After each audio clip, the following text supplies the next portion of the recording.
இந்த வீடியோக்குள்ள போறதுக்கு முன்னாடி நம்ம சேனலை சப்ஸ்கிரைப் பண்ணாதவங்க சப்ஸ்கிரைப் பண்ணிடுங்க, பக்கத்துல இருக்க பெல் பட்டனையும் கிளிக் பண்ணிக்கோங்க. வாங்க வீடியோக்குள்ள போகலாம். தமிழ் சினிமால 1999ஆம் ஆண்டு வெளியான சேது அப்படின்ற படம் மூலமா விக்ரம், பாலா அப்படின்னு 2 நட்சத்திரங்கள் தமிழ் திரையுலகில் பிரபலமாகி இருந்தாங்க. அது எல்லாருக்குமே தெரிஞ்ச ஒரு விஷயம் அப்படின்னாலும் இந்த படத்துல 3ஆவதா ஒரு பிரபலம் வந்திருக்காங்க. அவங்க தான் நடிகை பாரதி.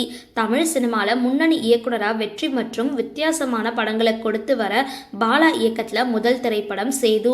விக்ரம், அபிதா, ஸ்ரீமான், சிவகுமார் உள்ளிட்ட பலர் நடிச்சிருந்த இந்த படத்துக்கு இளையராஜா இசையமைச்சிருந்தாரு. காதல், ஆக்ஷன், சென்டிமெண்ட் பாணியில திரைக்கதை அமைக்கப்பட்ட இந்த படம் பாலா, விக்ரம் 2 பேருக்குமே பெரிய திருப்பு முனையா அமைஞ்சிருந்தது. இந்த படம் மூலமா பிரபலமானவங்க தான் நடிகை பாரதி. சிவகுமார் மனைவியா நடிச்சிருந்த இவங்க விக்ரமுக்கு அண்ணியா, அக்காவா, அம்மாவா அப்படின்ற குழப்பத்தை ஏற்படுத்துற வகையில அவங்களோட கேரக்டர் அமைஞ்சிருக்கும்.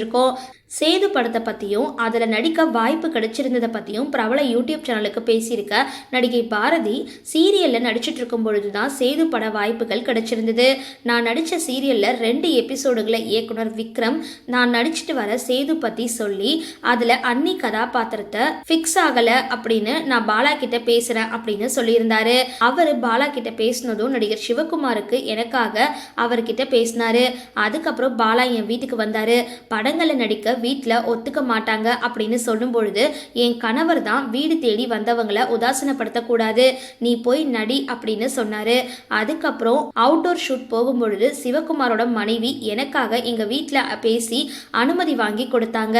சேது படம் வெளியாகி பெரிய ஹிட் அடிச்ச உடனே சேது படத்துல நடிச்ச நீங்க தானே அப்படின்னு பலருமே என்கிட்ட கேட்டாங்க அப்படின்னு சொல்லியிருக்காங்க. சேது படத்துக்கு பிறகு ஒரு சில படங்களை நடிச்சிருக்க நடிகை பாரதி தேவயானி நடிப்புல வெளியான கோலங்கள் படத்துல வில்லன் ஆதியோட அம்மா கதாபாத்திரத்தில் நடிச்சிருந்தாங்க. இந்த சீரியல் 5 வருஷங்களை தாண்டி ஒளிபரப்பாகி அசத்தி இருந்தது குறிப்பிடத்தக்கது.